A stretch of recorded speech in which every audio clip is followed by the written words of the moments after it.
یہاں پر بھی فرشتوں کا ذکر نہیں ہے. کچھ لوگ کہیں گے نہیں یہ تو پرندوں کا ذکر ہے جو آسمانوں میں اڑتے ہیں, یا آسمانوں میں نہیں درمیان میں اڑتے ہیں, پر پھیلائے رکھتے ہیں, ان کا ذکر ہو رہا ہے. آئیے ان کا بھی اللہ تعالیٰ ذکر فرما رہا ہوتا ہے, وہ بھی اس مخلوق میں شامل نہیں ہے جہاں پر اللہ یہ بات کر رہا ہوتا ہے. وہاں پر سورہ 24 آیت نمبر جو 41 ہے اس میں اللہ تعالیٰ فرما رہا ہے کیا آپ نے نہیں دیکھا آسمانوں اور زمین کی کل مخلوق اور پر پھیلائے پرندے, یعنی کہ جو اڑ رہے ہیں پر پھیلائے پرندے اور اس کی تسبیح میں مشغول رہتے ہیں, یعنی زمین اور آسمان کی تمام مخلوق اور پر پھیلائے جو پرندے ہیں اڑ رہے ہیں اللہ تعالیٰ کی تسبیح کرتے ہیں. یہاں پر پرندوں کا علیحدہ ذکر آتا ہے. فرشتوں کا بھی ذکر علیحدہ, ان کے لیے لہذا لفظ استعمال ملائکہ یا ملائکات کوئی بھی لفظ اس میں سے استعمال ہوتا ہے. اور اگر آپ پرانی جو مذہب کی کتب اٹھا کر دیکھیں تو اس میں دیوتا کا لفظ فرشتوں کے لیے استعمال ہوتا ہے.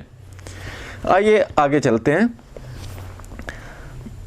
سورہ 65 آیت نمبر 12 میں اللہ وہ ہے جس نے 7 آسمان بنائے اور اس کی مثل زمینیں,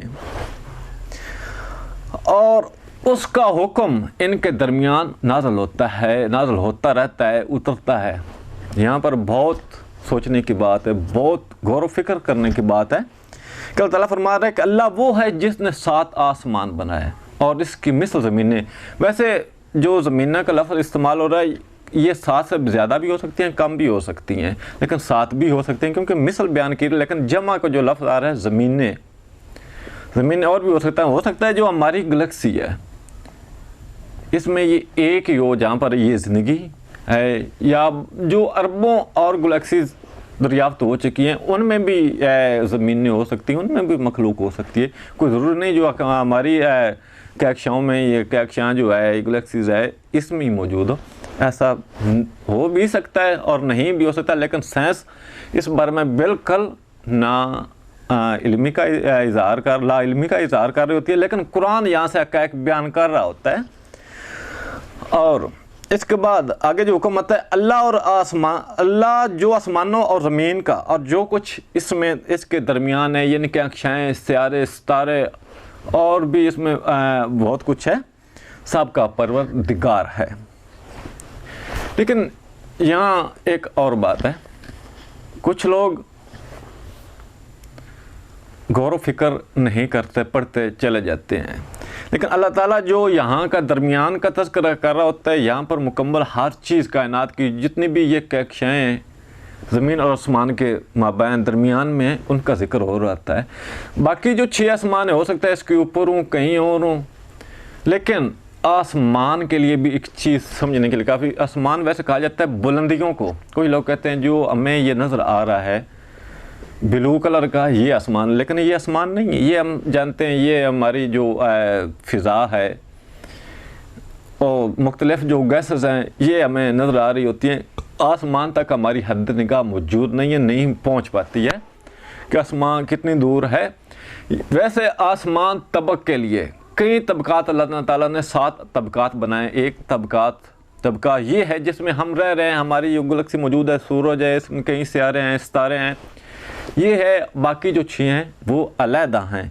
دوسری بات, سائنس جو ہے وہ ابھی تک 93 نوری ارب سال تک اپنی نگاہ جو ہے وہ بھیج چکی ہے. اس کے علاوہ اس کے بعد جو سائنس اتنی پاور نہیں رکھتی کہ اس کے آگے بھی کچھ دے سکے. جو یہ کہہ رہی ہے کائنات جو ہے 93 نوری ارب سال تک پھیل چکی ہے. یہ بھی ہے کہ اس کی جو سائنس اس کے آگے بڑھ نہیں پا رہی ہے. وہ آسمان کو پہلے کیسے دیکھ سکتی ہے, یا وہ اس ہماری کائنات کی حد کو کیسے پا سکتی ہے. یہاں بھی سائنس جو ہے لا علمی کا اظہار کرتی ہے. تیسرے نمبر پر جو قرآن میں ایک اور بھی چیز ہمیں ملتی ہے. اللہ تعالیٰ فرما رہا ہے سورہ 21 آیت نمبر 37 میں انسان جلد باز مخلوق ہے. اللہ تعالیٰ کیسے انسان کو بیان کر رہا ہے کہ انسان جلد باز مخلوق ہے, یعنی کہ ہر کام میں جلدی کر دیتی ہے, ہر کام کا فیصلہ جو وہ فوراً کر دیتی ہے. جیسے سائنس کوئی نظریہ آج بیان کر دو اس کا فوراً جو فیصلہ ہو جائے گا, کتابوں میں اخباروں میں لکھا جائے گا, 100 سال بعد 50 سال بعد وہی نظریہ جھوٹا ثابت ہو جائے گا. سائنس کو وہاں سے منہ اپنا جو ہے کالا کرنا پڑے گا, اس سے منہ چھپانا پڑے گا کہ جو ہم نے 50 سال یا 100 سال پہلے کہا کہ کہ دراصل ایسا نہیں تھا. اللہ تعالیٰ فرما رہا ہے کہ انسان جلد باز مخلوق ہے, میں تمہیں نشانی ابھی دکھاؤں گا, یعنی کہ آہستہ آہستہ دکھاؤں گا, تمہارے سامنے لا کر رکھ دوں گا, تم مجھ سے جلد بازی نہ کرو. میں یہ پوچھنا چاہوں گا الحاد سے, جن کے پاس مذہب کا علم نہیں ہوتا اور سائنس کے پیچھے دوڑنا شروع ہو جاتے ہیں, کہ جو بگ بینگ ہوا اسے تقریباً 14 ارب سال ہو گئے, تقریباً 13.8 ارب سال ہوئے بگ بینگ ہوئے. یہ کہاں پر ہوا, کون سا خلا تھا, کون سی جگہ موجود تھی جب یہ بگ بینگ ہوا تھا؟ وہاں پر بھی سائنس جو ہے لا علمی کا اظہار کر رہی ہوتی. تیسری بات, ان سب چیزوں کا آنا, ان سب چیزوں کا پھیلاؤ ہونا, اور زمین کے اوپر زندگی کا آنا, اور سورج کی اتنی حرارت, اتنی تپش ہونا جس پر زندگی جو ہے برقرار رہ سکے, اور اس طرح مشتری ہے, رول ہے, اگر مشتری کو ہٹ دیا جائے تو زمین پر زندگی جو ہے وہ ختم ہو جائے گی. مشتری اگر اپنی جگہ سے ہٹ جاتا ہے یا کسی طریقے سے وہ فنا ہو جاتا ہے تو زمین پر زندگی باقی نہیں بچے گی, کیونکہ جو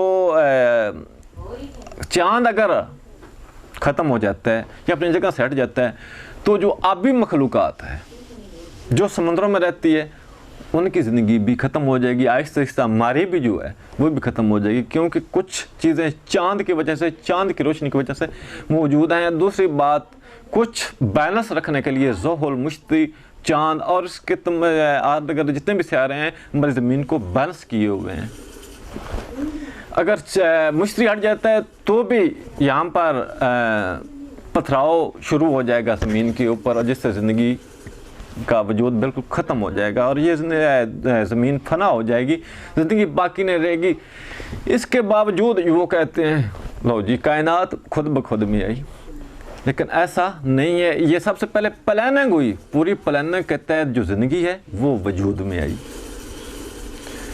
اس کے بارے میں اللہ تعالیٰ فرما رہا ہے سورہ 14 آیت نمبر 19 میں, کیا تو نے نہیں دیکھا.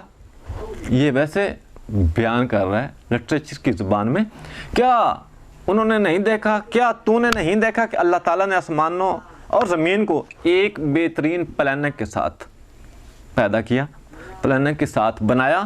اللہ تعالیٰ نے زمین اور آسمان کو ایک بیسٹ پلاننگ کے ساتھ بنایا, یعنی کہ ایک پلاننگ کے تحت.